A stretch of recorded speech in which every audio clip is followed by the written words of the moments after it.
काराकाट के मतदाता स्पष्ट तौर पर जानते हैं कि हमारे जो उम्मीदवार हैं ये सबसे ऊपर क्या लगा जिस तरह से सुधाकर नीचे करो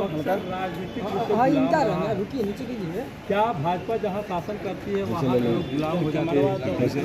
वो कैमरा अरे देखिए, इस बार का जो लोकसभा का चुनाव है, यह चुनाव देश की दशा और दिशा को तय करेगा, क्योंकि भारत के प्रधानमंत्री श्री नरेंद्र मोदी जी ने विगत 10 वर्षों में देश को एक यशस्वी स्थान पर पहुंचाने का काम किया और तीसरी बार वो प्रधानमंत्री बनने जा रहे हैं। इस बार राष्ट्र को तय करना है कि भारत का प्रधानमंत्री कौन होगा, और यह स्पष्ट है कि विपक्ष के सामने कोई ऐसा उम्मीदवार नहीं है जो भारत के प्रधानमंत्री के रूप में नरेंद्र मोदी जी की जो हाइट है उसको वो छू सके।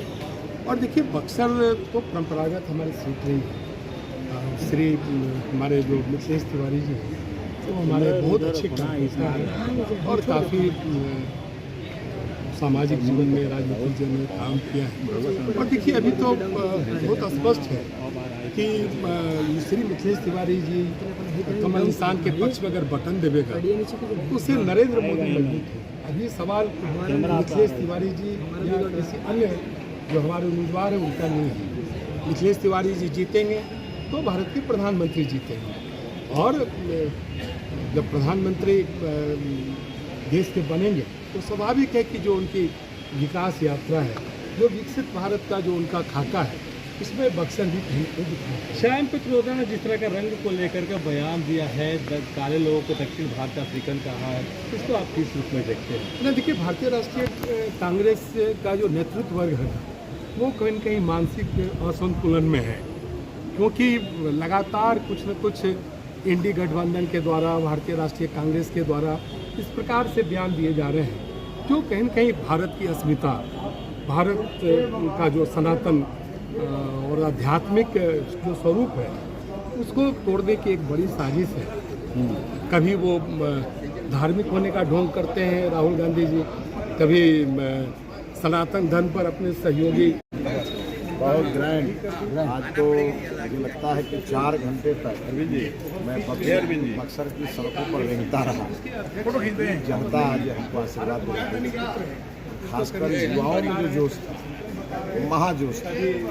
और आज का ये नामांकन का जो समारोह है, यह इस बात की ओर इशारा करता है कि नरेंद्र मोदी जी के लिए आंधी है। जनता नरेंद्र मोदी जी को 14-19 से ज़्यादा इस बार आशीर्वाद दे रही है, और मोदी जी सचमुच 400 पार कर रहे हैं, और बक्सर का अंतर, जीत का अंतर 4 लाख, ऐसा आज नारा बक्सर की जनता और यहाँ पे कौन सा मुद्दा गठबंधन आंधी में बह जाएगी, और ये आंधी किसी और की नहीं है, ये देश के गरीबों के नेता। अभी उनको पता चलेगा, चिंता नहीं। कौन सा मुद्दा जीते 100 वोट से वो जमानत जब्त करा देंगे। क्षेत्र में कौन सा मुद्दा लेके जा रहे हैं? विकास, विकास, विकास। और बक्सर ये हमारे ऋषि मुनियों की धरती है, प्रभु श्री राम की शिक्षा स्थली है, वामन भगवान की एक पुण्य स्थली है। बक्सर को बनारस के बराबर विकसित करना, और उसके संकल्प के साथ हम लोग आते हैं। कुछ पूर्व कार्यकर्ता, चलिए, हर जगह हर हर मोदी, घर घर मोदी है। और जैसा पिछले 30 मार्च से मुझे मिल रहा है, आज सचमुच मैं भाव विह्वल हूँ। और इसलिए भाव विह्वल हूँ कि आज इतनी बड़ी संख्या में बक्सर के किसान, बक्सर के युवा, बक्सर की महिलाएं और बक्सर की आम जनता जो आज सड़कों पर थी, ये सचमुच नरेंद्र मोदी जी के जो प्रेम था, जो मुझे मिल रहा था। और ऐसा लग रहा है सचमुच बक्सर का अंतर 4 लाख पार होगा, और मोदी जी 400 पार सीट जीतेंगे। बड़ी अंतर से यहाँ पर भारतीय जनता। लड़ाई किससे है आपकी इस बार यहाँ पे? यहाँ तो लड़ाई है ही नहीं, 70 और 30 की लड़ाई है। 70 मोदी जी के साथ है, और 30 में 20 उम्मीदवार होंगे मेरे ख्याल से। तो हमारी किसी से लड़ाई नहीं है। और लड़ाई क्या, प्रधानमंत्री का चुनाव है। पीएम के उम्मीदवार तो एक ही मोदी जी हैं, पूरे मैदान में एक ही मोदी जी दिख रहे हैं, और बाकी किसी की कोई उम्मीदवार है नहीं। मोदी जी दुल्हा हैं, नीतीश कुमार जी सहवाला हैं, चिराग पासवान सहवाला हैं, जीतन राम मांझी जी सहवाला हैं, और आपको उपेंद्र कुशवाहा जी सहवाला हैं, ओम प्रकाश राजभर जी सहवाला। तो मैं तो ये कह सकता हूँ इधर का दूल्हा भी लाजवाब है, साहबाला भी लाजवाब है। उधर न दूल्हे का पता है न साहबाला। कितनी सी जीत होगी आपकी इस बार? देखिए आज जो मुझे उत्साह दिखा है, बक्सर के सारे रिकॉर्ड इस बार ध्वस्त हैं और बक्सर के लोगों ने जबरदस्त मोदी जी को समर्थन करने का मन किया और हर वर्ग में। जनता के पास एक सवाल यह है कि वो उनका कहना है कि एक निर्दलीय प्रत्याशी आनंद मिश्रा को लेकर लोग काफी ज्यादा लोगों को ये समझ में आ गया है कि महागठबंधन के बाद वोट नहीं है, तो महागठबंधन कई प्रायोजित उम्मीदवारों का नामांकन करा के और बीजेपी के वोट में सेंध लगाना चाहता है। लेकिन सभी राम भक्त इस बार अलर्ट हैं और उनको मालूम है इन लोगों की दाल गलने वाली है। महागठबंधन बोल रहा है कि आनंद मिश्रा आपके दलाल हैं बीजेपी के। देखिए ये शब्द तो मैं किसी के लिए बोलता भी नहीं हूँ और मेरा मानना ये है कि आज देश में दो धारा की लड़ाई है। एक जो भारत का विकास चाहते हैं और एक जो भारत का विनाश चाहते हैं। एक जो लाठी में तेल पिलाने वाले हैं और एक जो गरीबों को पानी पिलाने वाले हैं। तो इसलिए लड़ाई साफ है। नरेंद्र मोदी जी के साथ देश की जनता, देश के व्यवसायी, देश के युवा, देश के किसान, देश की महिलाओं का आशीर्वाद है और जितने भी गुंडे तत्व हैं, जितने भी अपराधी तत्व हैं, जितने भी भ्रष्टाचारी तत्व हैं, वो सब महागठबंधन के साथ। महागठबंधन नेता ने कहा कि जमानत जब्त हो जाएगी इस बार सबकी। अब जो 100 वोट से विधानसभा जीता हो वो जमानत जब्त करा देगा दूसरे का है?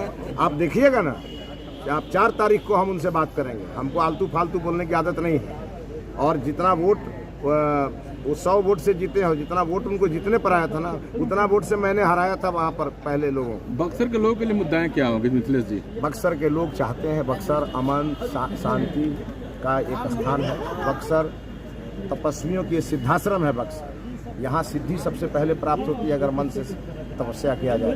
विश्वामित्र जी की ये तपोस्थली है, राम जी की ये शिक्षा स्थली कर्म भूमि है, ये बावन भगवान की पुण्य भूमि है। और आप जब जब देखते हैं, जब जब असुरी शक्ति यहाँ पर सामने आती है उसका संहार भी यही है। तो इस नाते आप निश्चिंत रहिए, पूरी राम की सेना इस सड़क पर है। प्रभु श्री राम अयोध्या से सीधे बक्सर की ओर देख रहे हैं और वो देख रहे हैं कि अयोध्या विकसित हो गया, अब बक्सर की बारी है। इसीलिए मोदी जी का उम्मीदवार मिथिलेश तिवारी। मैजिक क्या करेगा? कौन सा मुद्दा होगा प्रधानमंत्री जी का जो भारतीय जनता पार्टी के प्रत्याशी को सफल बनाने का काम करेगा? प्रधानमंत्री को मुद्दा बनाने की जरूरत ही नहीं है, क्योंकि प्रधानमंत्री जी ने इस देश का 10 साल में जो विकास किया है वो 70 साल में नहीं हुआ और देश के लोगों को विश्वास है, अटूट विश्वास है। और आप देखेंगे कि नरेंद्र मोदी जी का जब 4 तारीख को गिनती होगी, हर जगह देश में मोदी ही मोदी नजर आएंगे। एक मिनट रुकिए, आपको किसी ने किसने हक दिया? रुकिए पहले, गजब बात करते हैं आप। हमारे आज के नॉमिनेशन में प्रस्तावक थे हमारे बिहार के बहुत ही लोकप्रिय नेता, चौगाई के निवासी, आरा से माननीय विधायक आदरणीय अमरेंद्र प्रताप सिंह जी, जो कृषि मंत्री के रूप में इन्होंने बिहार का नेतृत्व किया है। और शीला कहाँ गई? सीमा कुशवाहा जी, मीना कुशवाहा जी, इधर आइए थोड़ा सा, इधर आइए। मीना कुशवाहा जी, ये मीना कुशवाहा जी यहाँ चेयरमैन रही हैं और श्यामलाल कुशवाहा जी जो 2 बार यहाँ से चुनाव लड़े और बहुत सारा वोट लेके आते थे, उन्होंने मुझे आशीर्वाद भी दिया है। आज उनकी बिटिया आज भारतीय जनता पार्टी मोदी जी के समर्थन में मैदान में खड़ी हैं। एक तरफ आप देख रहे हैं प्रभु श्री राम के वंशज, सीधे रघुकुल के वंशज आदरणीय अमरेंद्र प्रताप सिंह जी हैं, तो एक तरफ कुशवंशी जो हैं वो अपने कुशवाहा जी हैं यहाँ सीमा। तो अब मीना कुशवाहा जी, तो मुझे लगता है कि लौ और कुश और प्रभु श्री राम के वंशज आज पूरी तरह, और देखिए पीछे निषाद राज हैं और हरी सहनी जी, और इधर हमारे वैश्य शिरोमणि और बिहार के उप मुख्यमंत्री रहे श्री तारकिशोर प्रसाद जी आशीर्वाद लेने आए हैं। तो आप देख सकते हैं नरेंद्र मोदी जी के माला में इतने मोती हैं, वो सब मोती हमारे गले में आज पड़े हुए हैं और हम नरेंद्र मोदी जी की ओर देख रहे हैं। बक्सर नरेंद्र मोदी जी की ओर देख रहा है और मोदी जी बक्सर की ओर देख रहे हैं। ठीक है, धन्यवाद। आप पूछिए अपना सवाल। आइए, मैं तारकिशोर जी को बुलवा हमको फाइल दे दे अपने टाइम के हिसाब से। हाँ, कैंडिडेट आप पीछे हो जाइए। नहीं, उस पे बैठेंगे आप पीछे।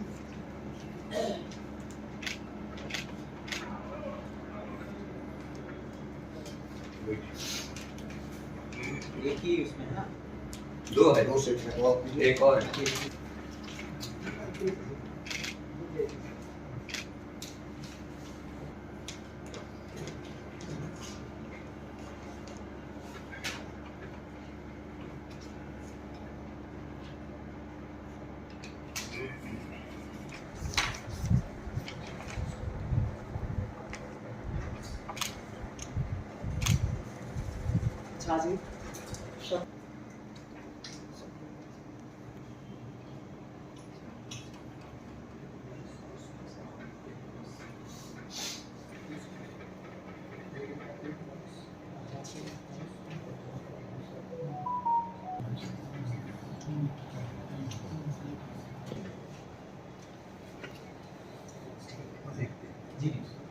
मैं मिथिलेश कुमार तिवारी जो लोकसभा में स्थान भरने के लिए एक अभ्यर्थी के रूप में नाम निर्देशित हुआ हूँ, ईश्वर की शपथ लेता हूँ, पूरी तरह पुष्टि करता हूँ कि मैं विधि द्वारा स्थापित भारत के संविधान के प्रति सच्ची श्रद्धा और निष्ठा रखूँगा और मैं भारत की संप्रभुता और अखंडता को बनाए रखूँगा।